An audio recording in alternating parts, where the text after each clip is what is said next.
And I'm on the side of the American people. They're doing all that they can to take our voice away from us. They are pushing things like censorship of any speech that they don't like. They're pushing open borders. The list of their insanity goes on and on and on. I've dedicated my entire adult life to serving our country. This freedom of speech is being threatened. We need to have the confidence in America that we can express ourselves, that we have the freedom to speak without the threat of punishment looming over us. Washington continues to underestimate the power of the people.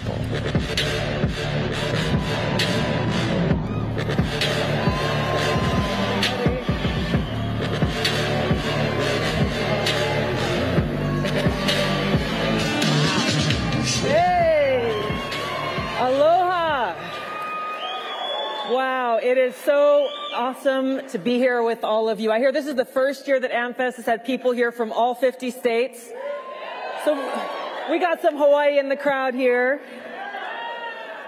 You know, time is the most precious thing that any one of us has to give.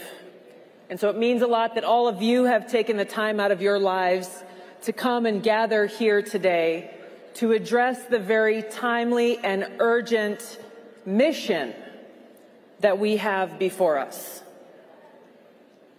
The future of our country is at risk, and we are the only ones that can save her.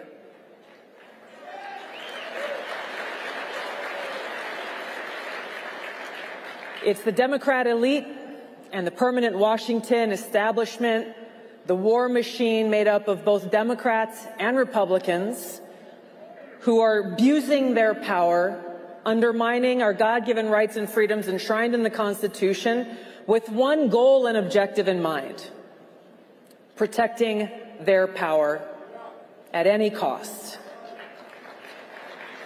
Now, every member of Congress and the U.S. Senate, they all took an oath. Every time they are elected, they go back and take that oath again. It's the same oath that I took when I was elected to Congress in 2012. It's the same oath that I took when I enlisted in the Army back in 2003, that oath that says I will support and defend the Constitution of the United States against all enemies, foreign and domestic.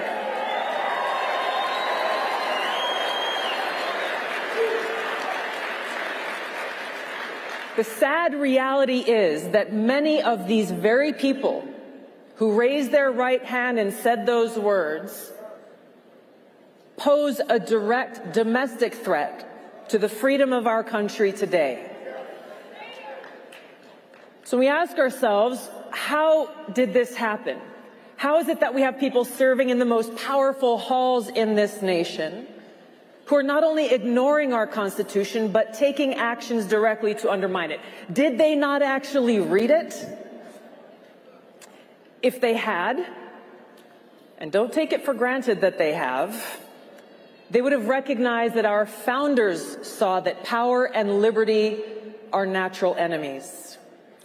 They would have seen that our founders saw their most important task in framing our founding documents was to contain government power to protect individual liberty.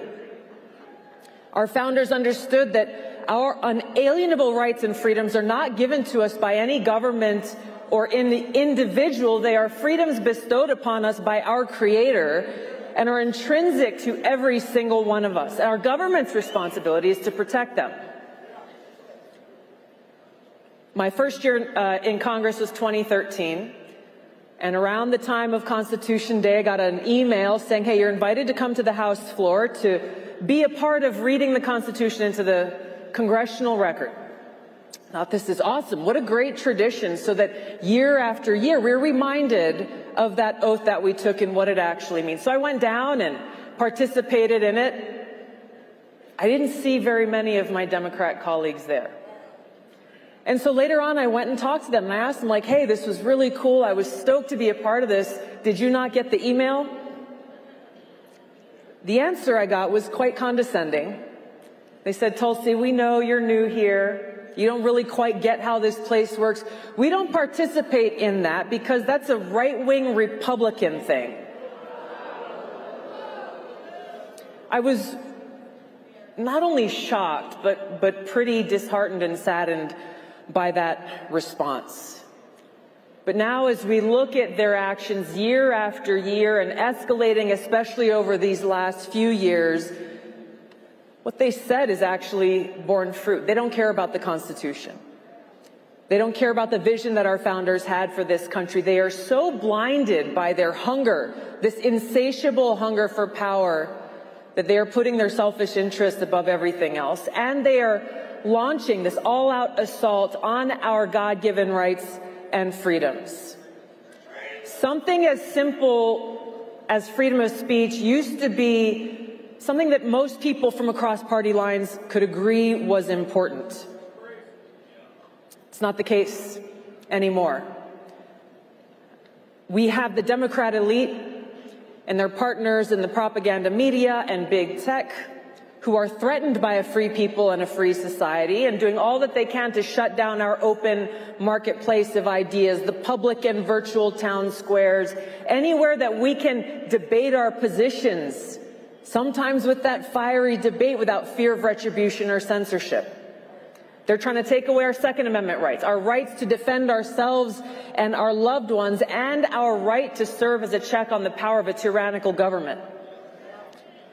They've made it very clear through the Biden-Harris administration the ATF is relentlessly trying to push rule after rule, circumventing the People's House in Congress to turn law-abiding gun owners like ourselves into criminals.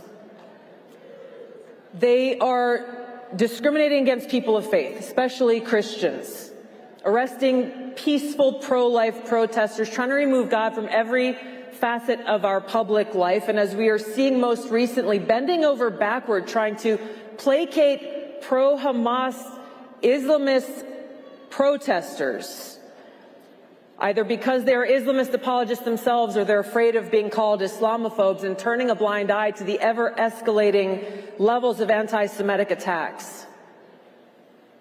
These Democrat elite continue to violate our Fourth Amendment rights, our right to privacy and protection against warrantless search and surveillance, defending gross violations of our civil liberties by the secret FISA court in Section 702, supporting Department of Justice's weaponization of law enforcement against the Biden-Harris administration's political opponents. Now remember, during President Biden's inauguration speech, he promised to bring our country together, to be a president for all Americans, no matter who they voted for. And he promised to get us closer to peace. He has done the exact opposite on all fronts.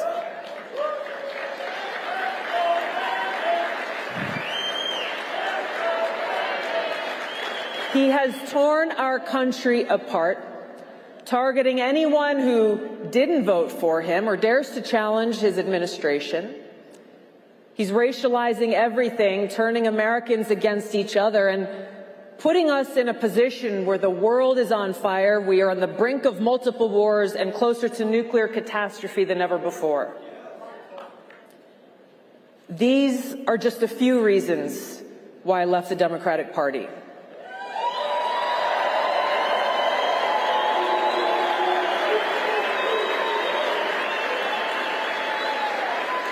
I could no longer remain in today's Democratic Party that's under the complete control of an elitist cabal of warmongers who are driven by cowardly wokeness. The party that I joined over 20 years ago, which was once a party that largely stood up for free speech, that stood up for working people in this country, that stood up for civil liberties, is gone. The bottom line is this: a political party that is actively undermining our constitutional freedoms cannot be trusted, and we, the people, cannot allow them to remain in power.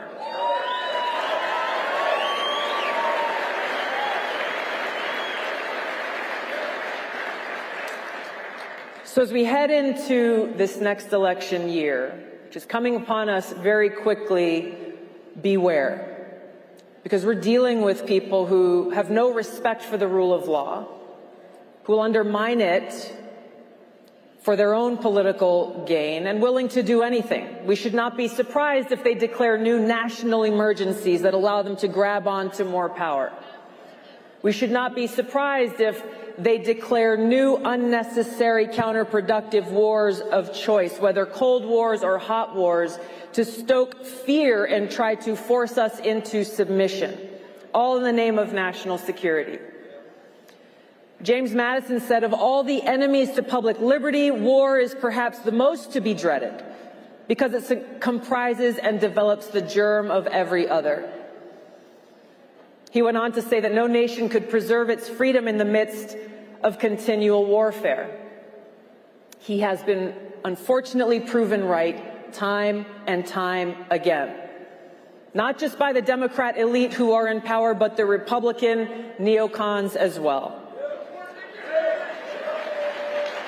We've heard just recently how Nikki Haley wants to further suppress our First Amendment rights because of national security threats, she says.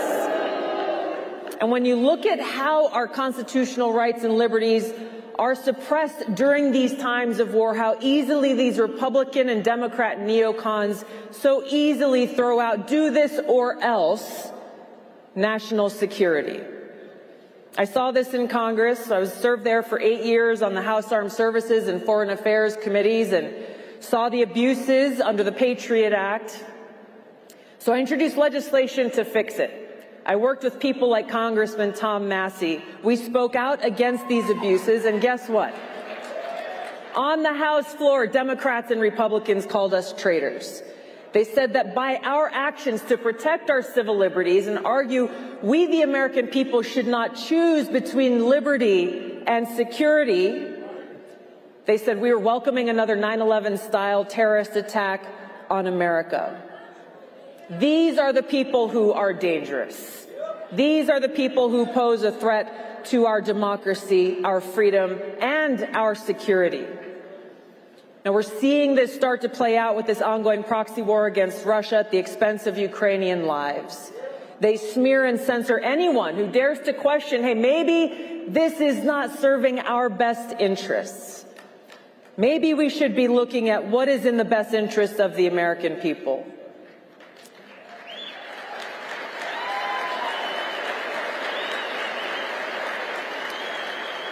Now, we saw Matt Taibbi reveal a ton of evidence from Twitter about how our government, the FBI and Biden's White House, are directly pressuring Twitter to censor specific individuals because they didn't like what we had to say.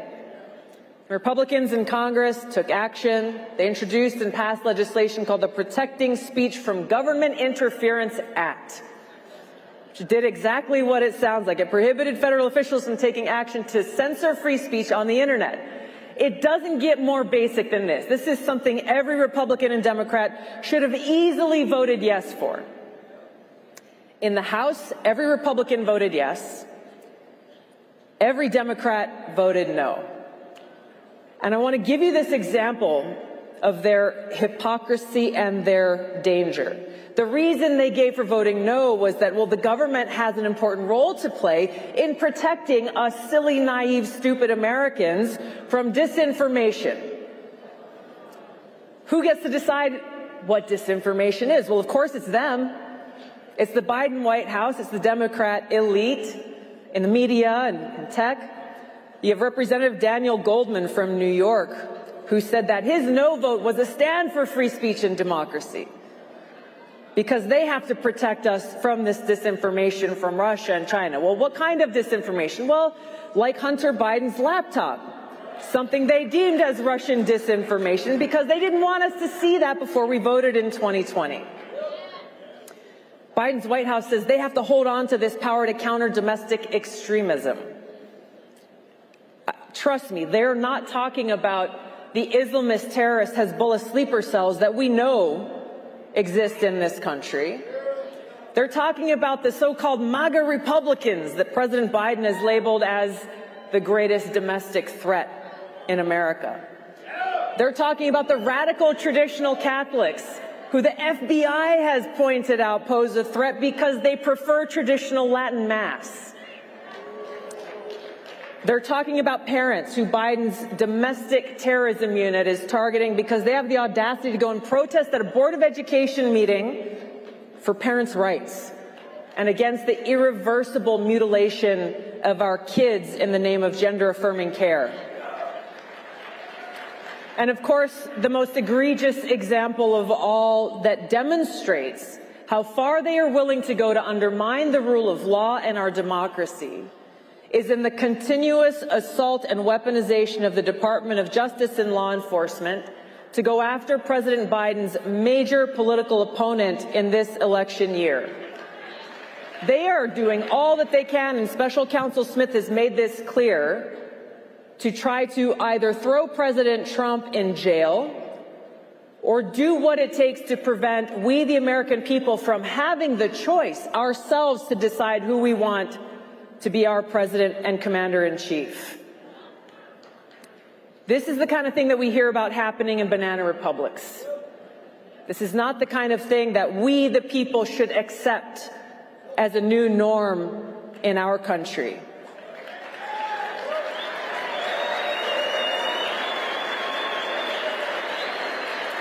So as they're doing all of this, they are trying to create this culture of fear and hopelessness and self-censorship that if they make an example out of a few people, they can get the rest of us to cower and fear in silence. They're targeting us for speaking up and saying, no, we must protect our freedom of speech. They're targeting us for having the audacity to say we have to secure our borders.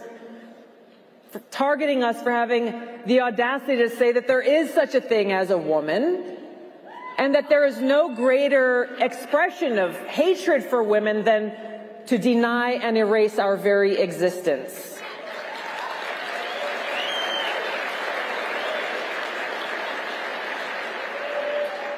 So, why are they doing this? They're worse than crazy. This is intentional. They are trying to make us afraid of them and their power because deep in their heart of hearts, they know where the power lies. They're afraid of us. They're afraid of a free people. They're afraid of a free people who will lift our voices and lift our votes to stop them and take their power away. So as we look at this next year, let us never forget, even as those arrows come, as those attacks come, as those smears come, their fear is their weakness. Harry Truman once said, America was not built on fear. America was built on courage, imagination, and an unbeatable determination to do the job at hand. We've got a job to do, and it's a tough one. The Lord says, be not afraid. Our future is in our hands, and we've been given a no-fail mission by none other than the founders of this great country. They were talking to us when they said, we the people. They were talking to us when they reminded us that we are a self-governed nation, that those in government only have power with the consent of the governed. So there's a whole lot of people in Washington who need to be reminded who really has the power, but we only have power if we use it. Now, with all of you in this room and the many people who may be watching at home, we are not going to agree on every issue. We should have debates. We should bring our ideas to this open marketplace that exists uniquely in this country. Not be afraid of that. Our founders didn't agree on everything. They themselves had fierce debates, but most importantly, they stood together on the foundation of this country, as we must stand together now, bonded by our commitment to the fundamental founding principles of the United States of America, bounded together by our love for this great country and our appreciation for our God-given rights and freedoms in the Constitution. This foundation is under attack. I am deeply concerned for our future if the Democrat elite, I don't care whose name fills in the blank, are allowed to remain in power. It's up to us to defend our country and defend our freedom. Who we vote for matters.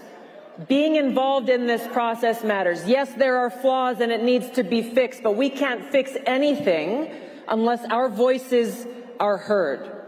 We have to elect leaders who are committed to supporting and defending the Constitution, putting the interests and the needs of the American people above all else. We will defend our freedoms by exercising them. We can uphold and protect the truth by speaking the truth to those who reject it. Be not afraid. When we are motivated by love for our country, love for the Constitution, love and respect for each other as fellow Americans and children of God, we will find that courage to do what we must to protect our future, to get us back on track. This is how we save our country. Be not afraid. By God's grace, we are free and we will remain free. God bless you all. Thank you so much. God bless America. Aloha. Thank you.